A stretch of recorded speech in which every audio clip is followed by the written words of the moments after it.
এই হত্যাকাণ্ডের সাথে সরাসরি সম্পৃক্ত মুনতাসির আল জেমি নামে যে ছাত্রলীগের সন্ত্রাসী বলে আমরা যাকে চিহ্নিত করা হয়েছে, তিনি 6 আগস্ট কারাগার থেকে পালিয়ে গেছে।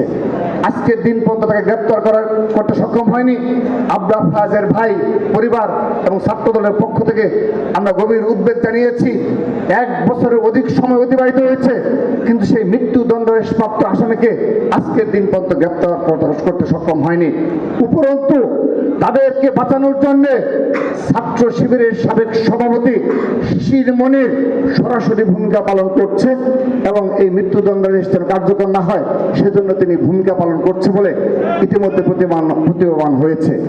সেজন্য আবরার ফাহাদের ভাই, পরিবার সহ আমরা সবাই উদ্বিগ্ন যে এ ধরনের গুপ্ত রাজনীতির কারণে আজকে সাধারণ শিক্ষার্থীদের মনে যে প্রশ্নের উদ্বেগ হয়েছে, তার সঠিক জবাব যাদেরকে চিহ্নিত করা হয়েছে তাদেরকে দিতে হবে।